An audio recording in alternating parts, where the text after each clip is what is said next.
साथियों नमस्कार। उत्तर प्रदेश में एक बड़ी तैयारी हो गई है और तैयारी कुछ ऐसी है कि अखिलेश यादव की नींद उड़ सकती है। मेरे ठीक पीछे जो आप तस्वीर देख रहे हैं, आप पहले इसे देखिए, समझिए कि क्या हो रहा है उत्तर प्रदेश में, ताकि आपको अंदाजा होगा।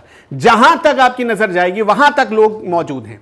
ये अंधेरे में जो रैली हो रही है असदुद्दीन ओवैसी की रैली है और ये रैली उत्तर प्रदेश की धरती पर हो रही है। अब मैं ये क्यों कह रहा हूं, आप यहां देखेंगे तो लोगों के हाथ में मोबाइल का टॉर्च लोग जलाकर ओवैसी का समर्थन करने पहुंचे हैं। ये सहारनपुर की तस्वीरें हैं और ये ठीक एक दिन पुरानी तस्वीर है। सहारनपुर से ये जो तस्वीर आई है, इसने जाहिर तौर पर सिर्फ अखिलेश यादव ही नहीं बल्कि राहुल गांधी यानी कांग्रेस की भी नींद उड़ा दी है। इसके पूरे प्रमाण आपको दिखाएंगे कि क्यों इस रैली से सबसे ज्यादा समाजवादी पार्टी और कांग्रेस को खतरा है। पहले आप यह समझ लीजिए कि ओवैसी की आधिकारिक तौर पर एंट्री उत्तर प्रदेश में हो गई है। उन्होंने बिजनौर से अपनी शुरुआत की थी। बिजनौर से करीब, अगर मैं गलत नहीं हूं तो 26 जून के आसपास उनकी रैली हुई थी बिजनौर में, और उसके बाद से अब देखिए सहारनपुर की ये जो भीड़ आप देखेंगे ओवैसी की इस रैली में, एक तरफ तिरंगा लेकर लोग पहुंचे हैं। उस रैली में ओवैसी को सपोर्ट करने के लिए यहां पर जितने, और खास तौर पर आप देखिए 90% से ज्यादा भीड़ सिर्फ ओवैसी के समर्थन में मुसलमानों की उमड़ी है।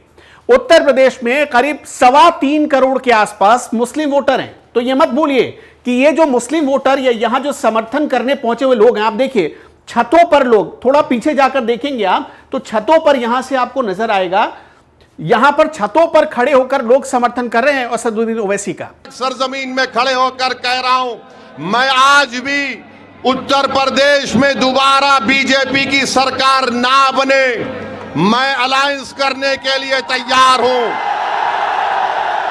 सहारनपुर में ये जो रैली हो रही है, इस रैली का सीधा सीधा मैसेज है कि देखो हमारी दस्तक हो गई है।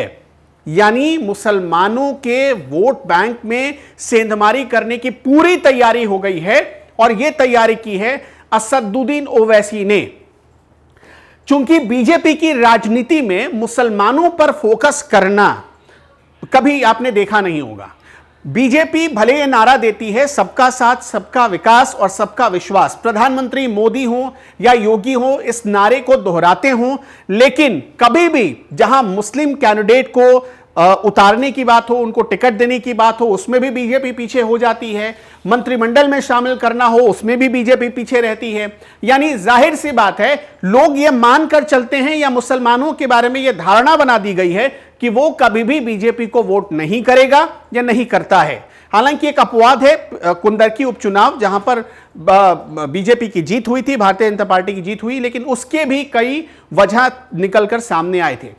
अब जो ये ओवैसी की रैली हुई है, इस रैली में जो बातें कही जा रही हैं, जो हो रहा है, जो ऐलान किया जा रहा है, वो अपने आप में हैरान कर देने वाला है, चौंका देने वाला है। सबसे पहले तो यह समझिए, ओवैसी की एंट्री का मतलब बीजेपी को फायदा, ओवैसी की एंट्री का मतलब बीजेपी विरोधी जितनी पार्टियां हैं जो खुद को सेक्युलर कहती हैं, उन पार्टियों को नुकसान। ओवैसी भी खुद को सेक्युलर कहते हैं, लेकिन ओवैसी की जो राजनीति की लाइन लेंथ है वो पूरी तरह मुसलमानों पर आधारित है, यह भी हर कोई जानता है। ओवैसी जहां जाएंगे वहां मुसलमानों के वोट को काटेंगे, मुसलमानों का वोट लेंगे, यह तय माना जाता है। और एक नहीं, इसके कई प्रमाण मौजूद हैं। मैं आपको एकदम एग्जाम्पल के साथ बता देता हूं। साल 2000 में बिहार विधानसभा का चुनाव, 2020 में बिहार विधानसभा का चुनाव हुआ। 2020 के विधानसभा के चुनाव में ओवैसी की एंट्री हुई और नतीजा क्या हुआ? आरजेडी ठीक उतनी ही सीटों से गठबंधन में पीछे रह गई जितनी सीटें ओवैसी की पार्टी ने जीती थी। यह था ओवैसी का प्रभाव। पूरा बिहार का सीमांचल इलाका ओवैसी ने साफ कर दिया। जिस सीमांचल में कभी आरजेडी का प्रभाव होता था, उस सीमांचल में ओवैसी की एंट्री हो गई और एंट्री होते ही आरजेडी वहां से साफ हो गई। और सिर्फ आप क्यों गिन रहे हैं, बिहार को मत गिनिए। बिहार में तो 2025 में भी यही किया ओवैसी ने। 2025 में आरजेडी को ऐसा लग रहा था कि ओवैसी को वो रोक देंगे। ओवैसी ने पहले गठबंधन के लिए कहा, तेजस्वी यादव को ऑफर किया गया, कांग्रेस से भी बात हुई, लेकिन किसी ने ओवैसी को सीट नहीं दी, गठबंधन में शामिल ही नहीं किया। नतीजा क्या हुआ? ओवैसी फिर से सीट जीत गए और उन्होंने फिर से डेंट पहुंचाया कांग्रेस को, उन्होंने फिर से डेंट पहुंचाया तो आरजेडी को। इन्हीं दो पार्टियों का सबसे ज्यादा नुकसान किया ओवैसी ने।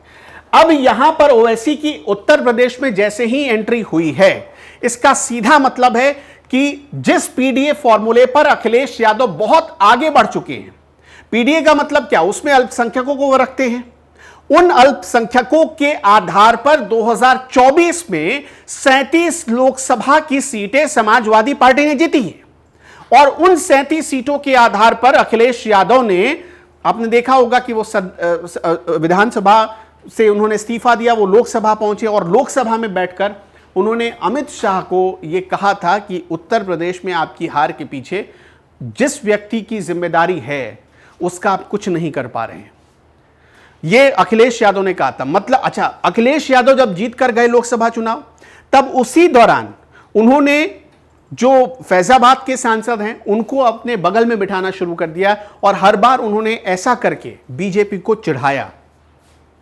तो उस जीत के पीछे यानी 80 में से जो 37 सीटें समाजवादी पार्टी 2024 में लोकसभा के चुनाव में उत्तर प्रदेश में जीती थी, उसका सबसे बड़ा रोल उसके पीछे किसी का था तो सिर्फ दो नारों का था। एक का नारा पीडीए का था और दूसरा जो संविधान बदल देगी बीजेपी, वो उसका बहुत बड़ा प्रभाव पड़ा था। तो अब यहां पर जो आपको भीड़ नजर आ रही है, यह भीड़ सीधा सीधा पीडीए में सेंधमारी है। यानी जहां जहां ओवैसी जाएंगे वहां वहां समाजवादी पार्टी के लिए और कांग्रेस के लिए खतरा है। सहारनपुर किसका इलाका है? सहारनपुर इलाका है कांग्रेस का गढ़, इमरान मसूद का इलाका, और इमरान मसूद कांग्रेस के हैं। इमरान मसूद के इलाके में ओवैसी की एंट्री का सीधा मतलब है कि अगर समाजवादी पार्टी के साथ कांग्रेस गठबंधन में गई तो समझिए नुकसान में जानी ही है। इमरान मसूद वहां पर फीके पड़ जाएंगे क्योंकि ओवैसी जहां एंट्री लेते हैं वहां बड़ा ग्रैंड वेलकम होता है उनका। आप यहां देख रहे हैं ना, बारिश हो रही थी, उस बारिश में भी लोग छतों पर मोबाइल का टॉर्च जलाकर ओवैसी को सपोर्ट कर रहे थे। ये ओवैसी के जो समर्थक, ये जो समर्थक आपको दिख रहे हैं ना, ये डेडिकेटेड समर्थक हैं। ओवैसी वेस्ट बंगाल इलेक्शन में पहुंचे थे, आपने देखा होगा इसी साल जो चुनाव हुए, और उस पश्चिम बंगाल के चुनाव में भी ओवैसी की एंट्री से जबरदस्त उन्होंने वोट काटा। जहां जहां गए वहां वहां टीएमसी को उन्होंने नुकसान पहुंचाया। एकदम सीधा फंडा है ओवैसी का, और इसी वजह से कई बार उन पर आरोप भी लगता रहा है कि वो बीजेपी की बी टीम की तरह काम करते हैं। इसमें ओवैसी की कोई गलती नहीं। एक पार्टी बनाई ही इसलिए जाती है ताकि वह वोट हासिल कर सके। पार्टी पहले एक सीट जीतती है, फिर 1 से 100 सीट होती है। जैसे बीजेपी का सफर लोग कहते हैं ना कि 202 सीटों से आज पार्टी देखिए 200-300 सीटों के आसपास पहुंच गई। तो ये जो फॉर्मूला है, इसी फॉर्मूले पर हर पार्टी चलती है, चाहे वो आज कोई नई पार्टी बन जाए या वो 10 साल 20 साल पुरानी पार्टी हो। तो ओवैसी का सीधा काम है कि उनको पब्लिक का वोट चाहिए, लेकिन उस वोट लेने के चक्कर में वो सबसे ज्यादा नुकसान पहुंचा रहे हैं तो उस पार्टी को जो बीजेपी के खिलाफ लड़ रही है, यानी समाजवादी पार्टी। और अब यह तय हो गया है कि ओवैसी की, चूंकि मैंने आपको बताया है बिजनौर से उनकी एंट्री हो चुकी थी, औपचारिक उन्होंने ऐलान कर दिया। और ओवैसी अब क्या चाहते हैं यह भी आप समझ लीजिए। ओवैसी दूसरी पार्टियों के साथ, जिसमें सपा नहीं है, जिसमें कांग्रेस नहीं है, दूसरी पार्टियां क्या बचती हैं? या तो चंद्रशेखर के साथ ओवैसी चुनाव लड़ लें, या फिर हो सकता है बहुजन समाज पार्टी, जो ओवैसी की पसंदीदा पार्टियों में से एक है, कई बार तारीफ कर चुके हैं। हो सकता है कि बसपा के साथ ओवैसी अपना गठबंधन कर ले, यह भी हो सकता है। और अगर बसपा और ओवैसी का गठबंधन हो जाता है तो यह एक और बड़ा नुकसान हो जाएगा समाजवादी पार्टी और कांग्रेस के लिए। सिर्फ पश्चिम उत्तर प्रदेश पर सबसे ज्यादा फोकस कर रहे हैं ओवैसी, उस इलाके पर जहां पर मुस्लिम आबादी बहुत बड़ी तादाद में, मुस्लिम वोटर बहुत बड़ी संख्या में, जैसे बिहार के इलेक्शन में उन्होंने क्या किया, उस इलाके पर अपना फोकस ज्यादा रखा जो सीमांचल कहलाता है वो, और वहां मुस्लिम पॉपुलेशन बहुत ज्यादा है। मुस्लिम पॉपुलेशन ज्यादा होने का मतलब कि उस इलाके में मुस्लिम वोटर्स ज्यादा हैं। इसी तरह पश्चिम बंगाल के चुनाव में जो सीमांचल से सटा हुआ इलाका है, जो चिकन नेक का एरिया था, वहां पर ओवैसी ने ज्यादा अपना फोकस रखा। और नतीजा क्या हो, जैसे मालदा के इलाके में ओवैसी का ज्यादा फोकस केंद्रित था, और उसी मालदा के इलाके में आपने देखा होगा कि मतलब बहुत हिंसक झड़प भी हुई। वहां पर ओवैसी ने खास तौर पर अपना एक मोहरा भी बना लिया, जो टीएमसी से टूट कर आए थे और बाबरी मस्जिद बनाने का ऐलान किया, उसके साथ ओवैसी ने गठबंधन कर लिया पश्चिम बंगाल में। तो इस हिसाब से ओवैसी एक खास पॉकेट को चुनते हैं। बिजनौर को जब उन्होंने चुना था तो लोगों को लगा कि पूरे उत्तर प्रदेश पर ओवैसी फोकस करना चाहते हैं। नहीं, ओवैसी का पूरा ध्यान केंद्रित है कहां पर, तो पश्चिमी उत्तर प्रदेश पर। और पश्चिमी उत्तर प्रदेश में भी कौन से इलाके, अलीगढ़, मुजफ्फरनगर, सहारनपुर, मेरठ, गौतम बुद्ध नगर, इन इलाकों पर ओवैसी ज्यादा अपना ध्यान लगाएंगे और देखिएगा आपकी कोई ना कोई बड़ा खेल करके जाएंगे, जिससे सीधा नुकसान होगा समाजवादी पार्टी का। आप इस भीड़ को ही देख लीजिए, अंदाजा लगा लीजिए। आप इस तस्वीर को देखिए जरा, जहां तक आपकी नजर जाएगी, जहां तक आप देख पाएंगे, लोग अंधेरे में बारिश के मौसम में खड़े होकर मोबाइल से अपने मोबाइल की रोशनी जलाकर ओवैसी का समर्थन कर रहे थे। तो यह उत्तर प्रदेश में एक बड़ा फैक्टर बन सकता है समाजवादी पार्टी को नुकसान पहुंचाने का और अखिलेश यादव के पीडीए फॉर्मूले को धराशायी करने का एक बहुत बड़ा फैक्टर बन सकता है। तो अब यही इसको रोकने का एक ही विकल्प है समाजवादी पार्टी के पास कि या तो वो ओवैसी से गठबंधन कर ले या कांग्रेस बात करे ओवैसी के साथ गठबंधन करने को। एक खबर यह भी आई कि कांग्रेस फिलहाल ज्यादा उत्सुक नहीं है समाजवादी पार्टी के साथ मिलकर चुनाव लड़ने के लिए, लेकिन प्रियंका गांधी चाहती हैं कि चुनाव साथ मिलकर लड़ा जाए।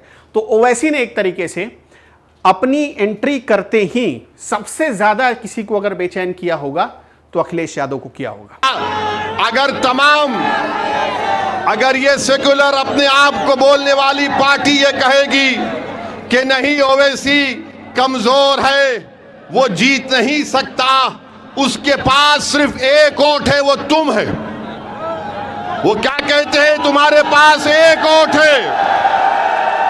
बिहार में भी यही कहा था कि ओवैसी के पास एक वोट है। मगर याद रखो, मैं ये जो हाथ बढ़ाया हूं, ये कमजोरी की वजह से नहीं, बीजेपी को रोकने के लिए। अगर तुम कमजोरी समझते हो तो याद रखो, ये हाथ जो आज दोस्ती की तरफ बढ़ा है, कल तुम्हारे गिरेबान के तार से भी खेलने तैयार रहेगा। और उस वक्त रोना नहीं जब नतीजा आएगा, अरे हाय हम हार गए। अरे तुम हारोगे अगर हमको साथ नहीं लोगे तो। ओवैसी की एंट्री से क्या प्रभाव पड़ेगा उत्तर प्रदेश में, आपका क्या मानना है, कमेंट में जरूर बताइएगा।